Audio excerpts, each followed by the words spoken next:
Welcome on in, guys. Tobin here with you, and thanks for checking out the channel. Hope you're doing fantastic out there. Appreciate you stopping by. And if you could subscribe, that'd be absolutely fantastic, as the NFL meetings are going on right now, very close to me. Now, on a different, way bougier part of this county, at the Breakers, but happening near me nonetheless. Hey! Let me know when we're going to have a shrimp cocktail or something, all right? You let me know, McDaniel. They had that annual owners photo that actually goes viral every single year. Although this is, we don't have to worry about, did Bill Belichick show up for it? No. Mike McDaniel is in this photo. He's sitting in the photo next to LaFleur and Aaron Glenn, new Jets coach. And then right above him, he's got a dude from the Jaguars, Duval. And I would say, we still got Mike McDaniel dressing the snazziest out of anybody there. Of course, you have Brian Daboll enjoying his time in a windbreaker. And as he always is, he's just always in that windbreaker nonstop. And then Pete Carroll's with the Harbaughs, which is just funny. He's his longtime standing beef goes on with that. But they'll discuss some rules here. I have not seen any quotes from Mike McDaniel. I've seen that some of the parties have spoken to reporters already, like Mike Tomlin has spoken to people, and so we'll see what ends up happening with all of this. But that's not the news of the night. The news of the night, if you want to consider it that, is Tyreek Hill's tweeting. Tyreek Hill's back tweeting, and he's tweeting about trade stuff. So here is the rundown of the night. Tyreek Hill either was searching for himself or was on his For You page, whatever, not sure. But Tyreek Hill responded to a tweet from David Fisher, who tweeted out a simple question to Dolphin fans. Fins Nation, would you be open to trading Tyreek Hill? He didn't suggest trading for Tyreek Hill. He didn't say get rid of Tyreek Hill. He was just asking a question. Now, there's a lot of people. Now, I will say, somebody said, yes, he quit on the team, overpaid Diva, just have to wait until after June 1st or for some team to eat some dead cap. David said, agreed. I can look past a lot, but it's hard to look past quitting on the team, which, by the way, is a totally fair criticism. Tyreek Hill is an awesome player. We all acknowledge he's the Dolphins' best player. But it was a tough look to end the season. And, I don't know if there is any going back from that, especially from a guy who was wearing the captaincy of the team. You've seen guys like the great Kim Bokamper, who does former Miami Dolphin, does radio sidelines for the Miami Dolphins and preseason reporting for the Miami Dolphins, and does a great job covering the Miami Dolphins. Has in this market for a very long time. He's like, there's no way you could give him the captaincy again. But anyway, Tyreek Hill responds to this tweet from David and just puts a smiley face emoji. All right, whatever. So nothing there. But then mere minutes later, he then responds to another tweet, which was somebody asking a man named Jason OTC. He's from Over the Cap.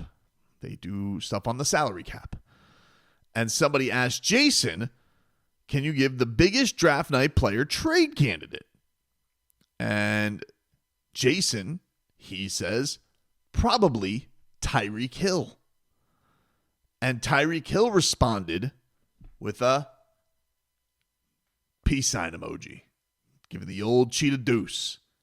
Whew, he's out. Now, again, this is always left up for interpretation when it comes to Tyreek Hill's tweets, because it's always like a break in a code. Is he trolling? Is he serious? Is he saying, peace to this guy, get the hell out of here because I'm not going anywhere? Or is he saying, peace, I'm out of here, just like the old time for me to go, coach, or time for me to go, coach? We don't know. There was no comma. What are we doing here? This is the stuff. And then one more time, just for good measure, a minute later, he then tweets out another just standing alone peace sign emoji. And he's out, I guess. I don't know what to make of it. Maybe that means he's done with Twitter for the night, or maybe it means he's gone. The thing with him that it always is a thing just because it always is a thing. Now, do you take his tweets less serious than most because it's Tyreek Hill? I would say that's fair. You can't put a lot of stock into it when you're like, is Tyreek Hill hinting to something happening? If there was a person on this team that I would take the least amount of stock in his tweets on, it would probably be Tyreek Hill. But it does flare up a little bit of, is the Tyreek Hill saga over? I don't know. Because it felt like after the year, this was a very fragile relationship. And it was maybe hitting its breaking point. Then you get to this point in the middle of the year, and we have the combine, and Mike McDaniel's trying to put a good face on all of it, but he's not fully endorsing Tyreek Hill being back, but he is kind of like, throwing cold water on a lot of the drama, and we've talked, and he wanted to make sure that it wasn't Wes Welker wasn't the reason, that Tyreek Hill wasn't the reason Wes Welker got fired because he had a down year, there was miscommunication there, any of that stuff. He wanted to make sure that that was out there in the ether that, hey, this isn't all on Tyreek Hill as to why we made certain decisions.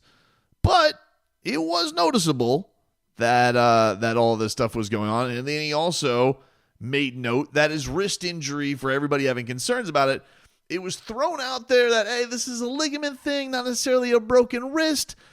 It felt very much like, instead of mending fences, it almost felt like Mike McDaniel was doing damage control with all of it, right? And so you see tweets like this, and can I read a lot into it, or can you overread on it? Certainly you can't, just because it's Tyreek Hill. And you never know if he's trolling or if you should take it serious. But does that mean that this thing is over?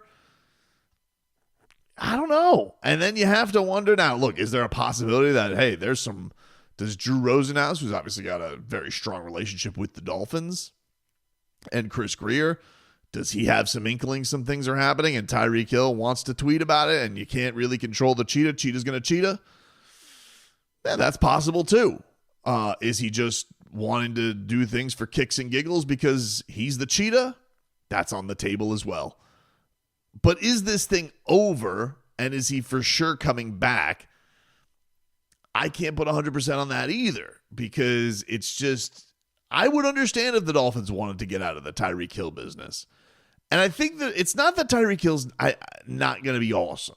I think he's going to be awesome next year, right? And if he's playing for the Dolphins, great. I'm not going to be against it. But if the Dolphins feel like they could, somebody will overpay. Like if somebody in their mind would give a first-round pickup for him, and you're like, damn, that's pretty good. We have a lot of needs. We got to fix a lot of stuff. We got to do it on the cheap skis. Somebody wants to overpay for Tyreek Hill. Can we get in on that action? You got to heavily consider it if you're the Dolphins. Now, will anybody do that? I don't know, because he is coming off of a down year. He is a speed player. He is showing himself to still be volatile in certain situations.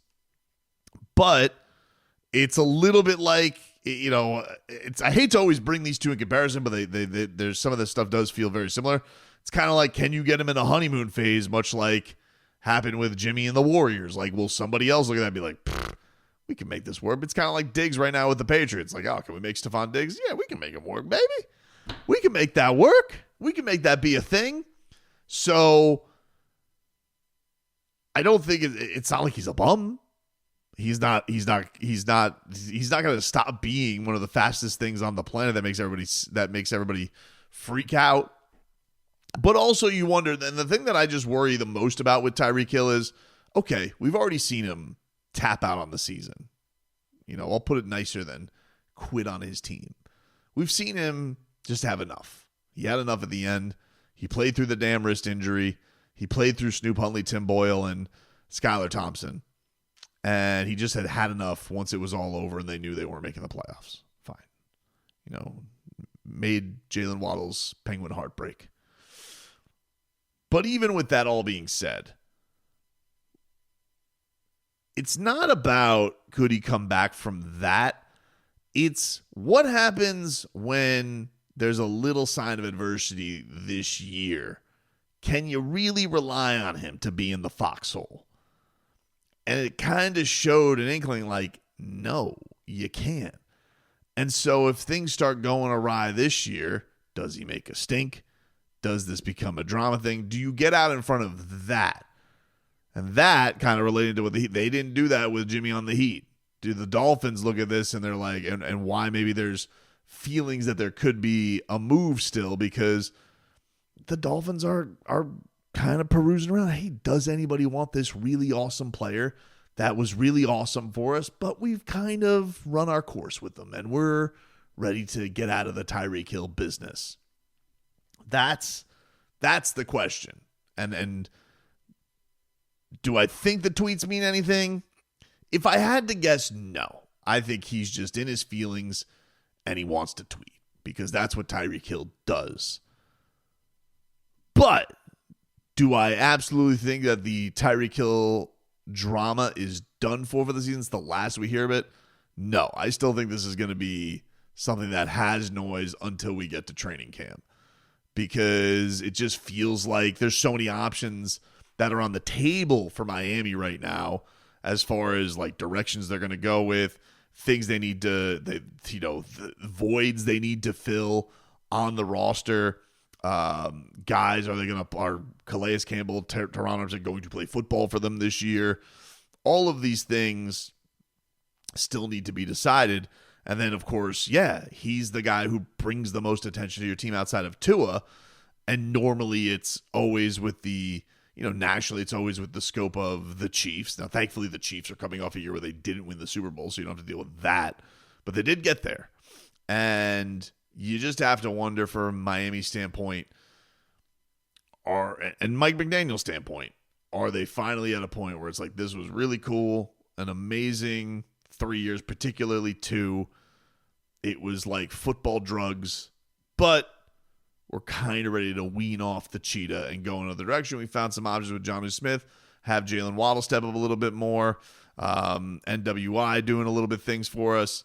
Maybe Malik Washington steps up, and we feel comfortable enough with all the weapons that we got to live in a post-Cheetah world. Now, that also comes with the caveat, of course, that your quarterback can get through the season healthy, but that's going to be there with Tyreek Hill being healthy or not. That's going to be an issue no matter what. With Tyreek Hill, without Tyreek Hill. It's not like we saw last year. It's not like when Tyreek Hill had no Tua that there was still an ability to hold up the fort. They didn't go in that direction. They leaned on their run game when they were even able to do anything. So, but not surprised that this is still looming in the shadows.